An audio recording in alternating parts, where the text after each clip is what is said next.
Hello friends, आज हम बात करेंगे बीएससी थर्ड सेमेस्टर केमिस्ट्री जो हम लोग देख रहे हैं यूनिट 1 केमिकल काइनेटिक्स रासायनिक बलगत की। ठीक है, तो आज इसमें बहुत ज़्यादा इंपॉर्टेंट टॉपिक जिसका नाम है प्रथम कोटि की अभिक्रिया। ठीक है, इसके पहले वाले वीडियो पे हम शून्य कोटि की अभिक्रिया, अभिक्रिया की कोटि, वेग स्थिरांक सबके बारे में बहुत ज़्यादा आसानी से समझ चुके हैं। ठीक है, तो आप जाके वीडियो देख सकते हो, आपको प्लेलिस्ट में मिल जाएगा। ठीक है, तो आज हम बात करेंगे प्रथम कोटि की अभिक्रिया के बारे में, फर्स्ट ऑर्डर रिएक्शन। ठीक है, होती क्या है ये, बहुत आसान है। तो चलिए शुरू करते हैं। तो भाई प्लीज़ वीडियो को लास्ट तक देखना, इसके पूरे सूत्र का।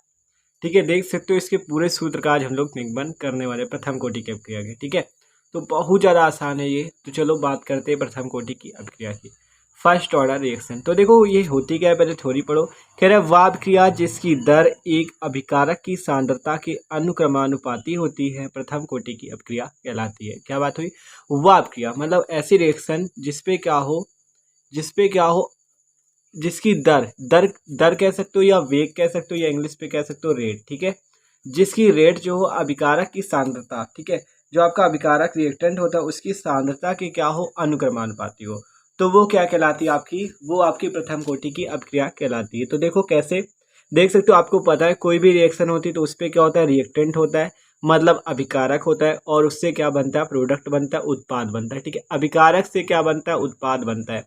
तो ये क्या होती है, एक रिएक्शन होती है, अभिक्रिया कहलाती है। ठीक है, तो अब बात करें, कह रहा है कि दर क्या होती है, अभिकारक की सांद्रता के अनुक्रमानुपाती होती है। तो देख सकते हो दर प्रोपोर्शनल क्या हो गया, दर समानुपाती क्या हो गया, अभिकारक की सांद्रता। ठीक है, आप देखो हमने एक एग्जांपल ले रखा है CH3COOC2H5 जिसका नाम होता है एथिल एसीटेट।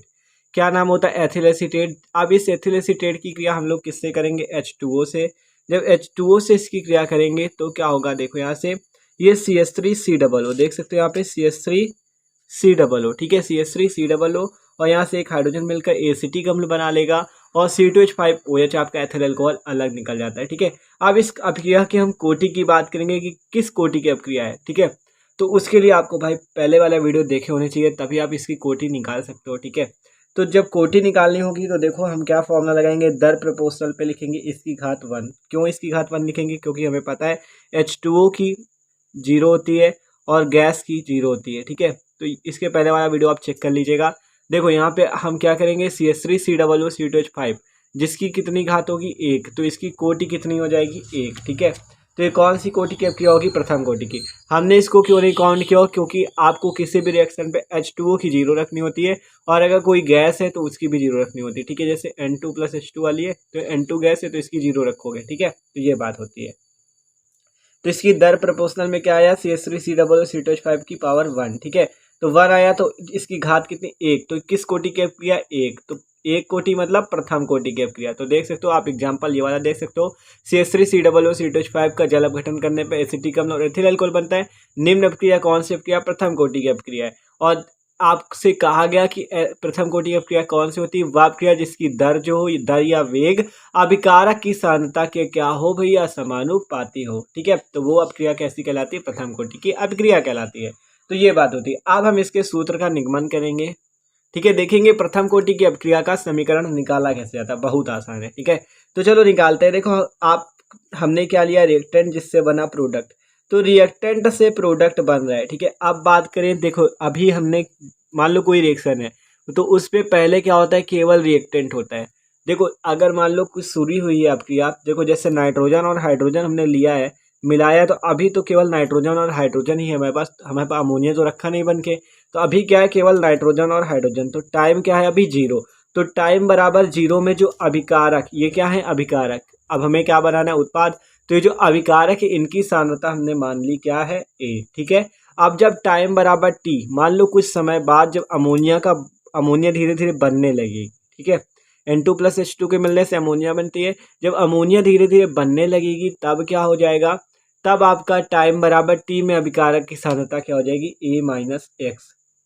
A-X क्यों होगी, अब ये बात बताते हैं। ठीक है, देखो पहली A थी, अब इसमें से X निकल चुकी है, मतलब कि देखो जब आपका नाइट्रोजन और हाइड्रोजन मिला हुआ है, जब ये धीरे धीरे अपक्रिया होगी तो नाइट्रोजन और हाइड्रोजन की मात्रा कम होती जाएगी और अमोनिया की मात्रा बढ़ती जाएगी। क्या बात हुई, मतलब इसके मिलने से क्या बनेगा, अमोनिया। तो मतलब ये कम होगा और ये क्या होगा, बढ़ेगा। धीरे धीरे जैसे जैसे क्रिया होगी ये कम होता जाएगा और अमोनिया का निर्माण होता जाएगा।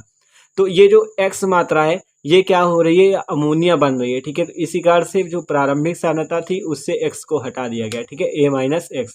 तो t बराबर t समय में अभिकारक की सांद्रता जो हो गई a माइनस एक्स और टाइम बराबर 0 में अभिकारक की सांद्रता a है, ठीक है। अब प्रथम कोटि अभिक्रिया के लिए आप यहाँ लिख सकते हो प्रथम कोटि अभिक्रिया के लिए, ठीक है, प्रथम कोटि अभिक्रिया के लिए लिख लेना।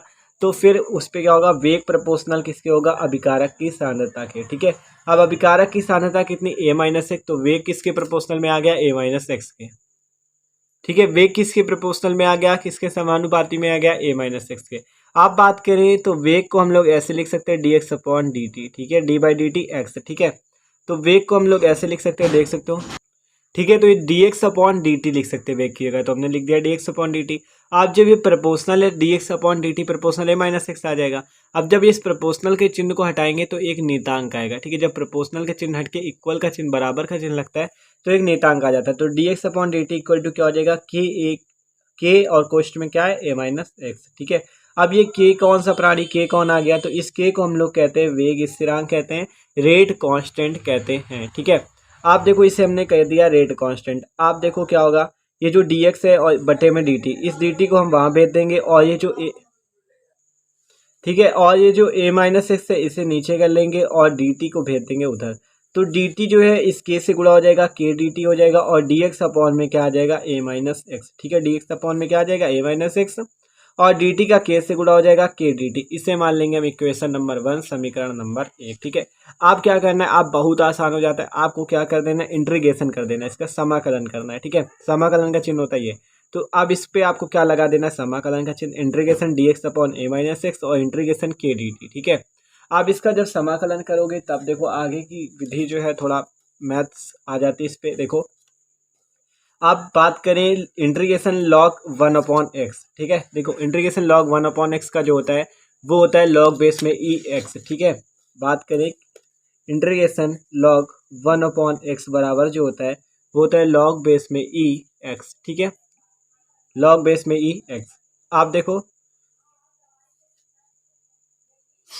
Integration D x upon a minus x है, इसी टाइप से तो जैसे होता है आपका क्या, सॉरी ये कैसे लिखते हैं, integration 1 upon x d x, इसको लिखते हैं हम लोग लॉग बेस में ई इंटू एक्स, ये वाला फॉर्मूला होता है, ठीक है। Integration 1 upon x d x को हम लोग लॉग बेस में ई एक्स लिख सकते हैं।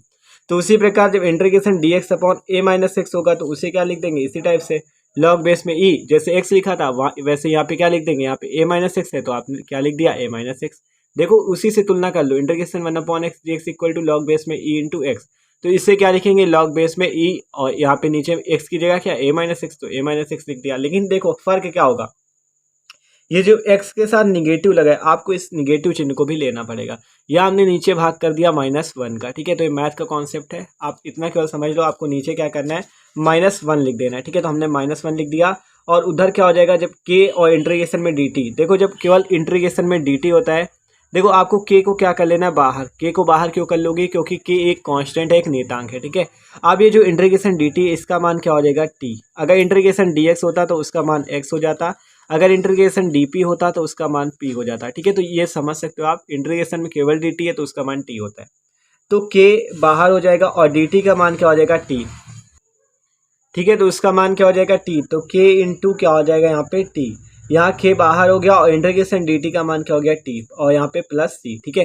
तो अब क्या हो जाएगा, माइनस लॉग बेस में e a minus x equal to k t plus c, ठीक है। इसे हम मान लेंगे समीकरण नंबर 2, ठीक है। आप समीकरण नंबर 2 मान लिया। आप देखो हमें क्या करना है, जो c क्यों लगा है, जब इंटीग्रेशन हम लोग करते हैं तो इस पे इस कांस्टेंट एक लिख देते हैं c प्लस पे c, ठीक है। तो इंटीग्रेशन पे होता है ये रूल। तो आप देखो इस c को हमको निकालना है मान, इस c का मान निकालने के लिए हम लोग क्या करेंगे, यहाँ पे x इक्वल टू रखेंगे 0 और t इक्वल टू रखेंगे 0, एकदम आसान है, बस ध्यान से समझो, थोड़ा मैथ का कॉन्सेप्ट है। यहाँ पे x इक्वल टू 0 रखा, t इक्वल टू 0 रखा, जिससे यहाँ पे क्या हो जाएगा, माइनस लॉग बेस में e a, और यहाँ पे x की जगह तो 0 ही हो गया तो a हो गया, ठीक है। k इंटू टी की जगह क्या रख देंगे 0, तो k इंटू 0 प्लस सी। अब यहाँ पर से जब ये 0 हो जाएगा और ये आपका x वाला पोर्सन 0 हो चुका है, तो c का मान जो आएगा वो कितना आ जाएगा, माइनस लॉग बेस में e a, ठीक है, -0 होता ना यहाँ पे, तो c का मान क्या आ गया, माइनस लॉग बेस में e इंटू a, ठीक है।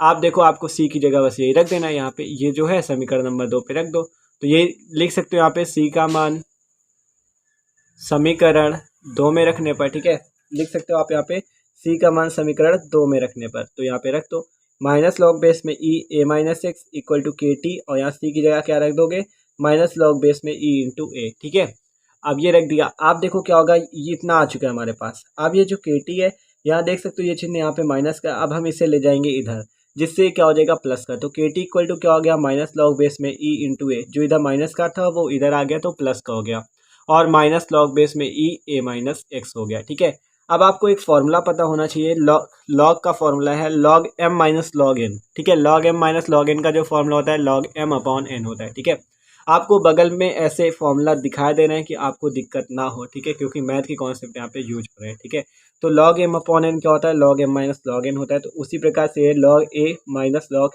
ए minus x m upon n की टर्म पे। ठीक है, तो इसे हमने इसी प्रकार लिख दिया लॉग बेस में ई ए अपॉन ए माइनस एक्स। ठीक है, ए अपॉन क्या लिख दिया ए माइनस एक्स। तो अब ये जो ए अपॉन ए माइनस एक्स आ चुका है, आप देखो यहाँ तक तो कोई दिक्कत नहीं होगी आपको ए माइनस एक्स तक, क्योंकि यही वाला फॉर्मूला ही लगा है। ठीक है, अब जो लॉग बेस में ई दिख रहा है आपको लॉग बेस में ई, अब इस लॉग बेस में ई को हम क्या करेंगे लॉग बेस में 10, यहाँ पे 10 पे चेंज कर देंगे।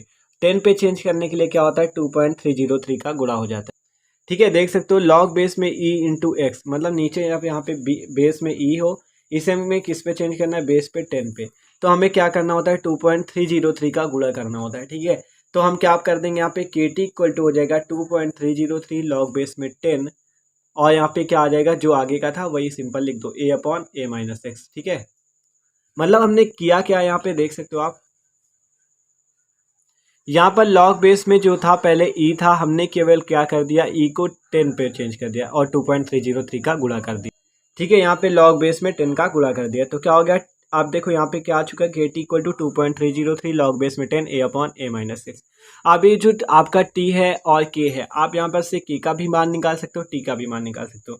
जैसे हमने टी का यहाँ से मान निकाला तो टी इक्वल टू क्या आ गया देखो यहाँ के गुणे में था, यहाँ नीचे आ गया भाग में, तो 2.303 अपॉन के लॉग बेस में 10 a upon a minus x. ये आ चुका है आपका प्रथम कोटि अपक्रिया का समीकरण, जहाँ टी आपका समय है, के आपका वेग स्थिरांक है, ए आपका प्रारंभिक सांद्रता। ठीक है, प्रारंभिक सांद्रता एक्स आपका क्या है जो आपका जितना भाग क्या हुआ था उत्पाद में चेंज हो चुका था। ठीक है, तो वो है। अब यहाँ से आप के का मान भी निकाल सकते हो, अगर के का निकालना हो तो कैसे निकालोगे 2.303 अपॉन यहाँ पे क्या आ जाएगा टी, के की जगह क्या हो जाएगा टी लॉग बेस में 10 a upon a minus x. तो देख सकते हो ये होता है प्रथम कोटि अपक्रिया का समीकरण। ठीक है, किसका होता है प्रथम कोटि अपक्रिया का समीकरण, एकदम आसान है, पूरा एक बार फिर से देख सकते हो आप। पहले हमने क्या किया यहाँ पे वेग आपको प्रपोजल पे लिखा, फिर इंटीग्रेशन किया। ठीक है, अब इंटीग्रेशन करने के बाद फिर आपके केवल मैथ के फॉर्मूले यूज हुए, सी का मान निकाला बाद में, और फिर ये वाला फॉर्मूला लगा जिससे आपका पूरा मान निकलता चला गया। ठीक है, देख सकते हो केवल आपके मैथ यूज हुई है, तो थोड़ा एक दो बार प्रैक्टिस करोगे तो एकदम आसान हो जाएगा। तो ये था भाई प्रथम कोटि अपक्रिया का समीकरण। तो वीडियो अच्छा लगा हो तो प्लीज़ लाइक भी कर दीजिएगा। Okay, thanks for watching this video.